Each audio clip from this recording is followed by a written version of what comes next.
Hi, it's Leah from Clarity with Leah and Finding Clarity, and today I'm going to talk to you a little bit about some tips for making your at-home yoga practice successful. I know for me, I like to do a lot of things when I teach a class for my students that come into this space to make it special for them, and I do them for myself also whenever I'm taking a class for my program or through the Yoga for Love Online Healing Arts Center and Community, where I also teach. And when I join classes there, I do all of these same things for myself to set up, to set my intention, to commit to the practice. So that's the first thing, right? Is you want to commit. If you join our community, there are classes at certain times that are live, but they're also recorded and you can go watch them later. So maybe you can't join me at 1 p.m. on Sunday, but you can do the slow flow class on Monday at 3. Okay, put it in your calendar. Make the commitment, because when you're not joining a class live, there's nobody else making you go but you. You have to make yourself do it. And then you have to commit to stay. Okay? You can't just say like, oh, I'm at the end and I don't feel like sitting and laying down here for this whole Shavasana. I'm gonna go do the dishes, or I'm gonna go back to work, or I'm gonna do whatever.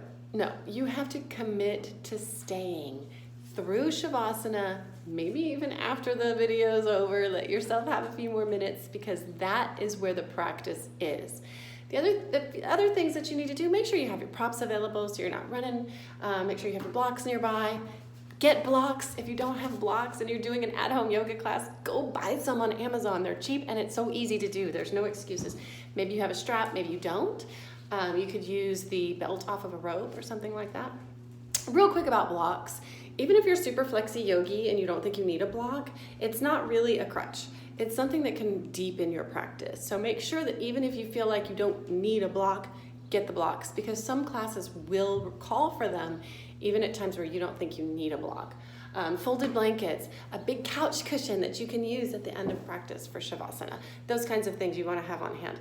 Another thing that I like to do is set the stage in my room. So maybe if it's cool, I like to turn a heater on. If it's nice outside, I open a window so I can hear the outside.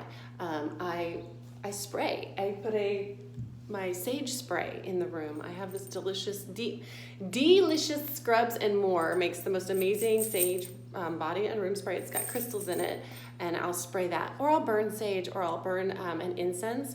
But when I do that, I do it way before practice, by at least an hour, because I don't like the burn smell. And I like to diffuse oils in the room during class. My favorite right now is Balance by doTERRA. It was a gift. And I even created a blend that I use on my body. I give it to my clients when they come to classes, which won't happen again for a while, but I use it on myself. So I just put a little drop on my hand, put it maybe on my brow or my crown or maybe on my wrists, and it just sets the tone for my whole practice.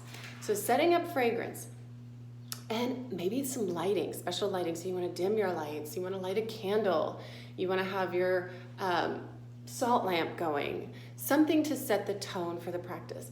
You know, we're not just going to jump in, get a quick yoga flow going, and then jump back out. When you set the tone, when you create that space, then it becomes more of a practice of self-care, of self-love, and it's more than just a workout, which yoga is more than just a workout anyway. And when you're not getting that opportunity to go to the studio, to go into a class and do it where the teacher has prepared the space for you, you get to do that for yourself. So take the time, do these things for yourself. And there are a lot of advantages to doing yoga at home. The big one for me, don't laugh, is the bathroom thing. Like, I used to say yoga class is just holding it for an hour. Well, now I can just go to the bathroom anytime I want to without disrupting the whole class, or I can, pause the video or whatever I need to do. And I think that right there is so nice. It helps kind of alleviate a lot of tension for me. I'm sure I'm not the only one. Another thing is there's no driving, there's no going anywhere, there's no need to wear deodorant, there's no need to fix your hair or wear your cute yoga pants, although that can be fun. And you can do it anyway.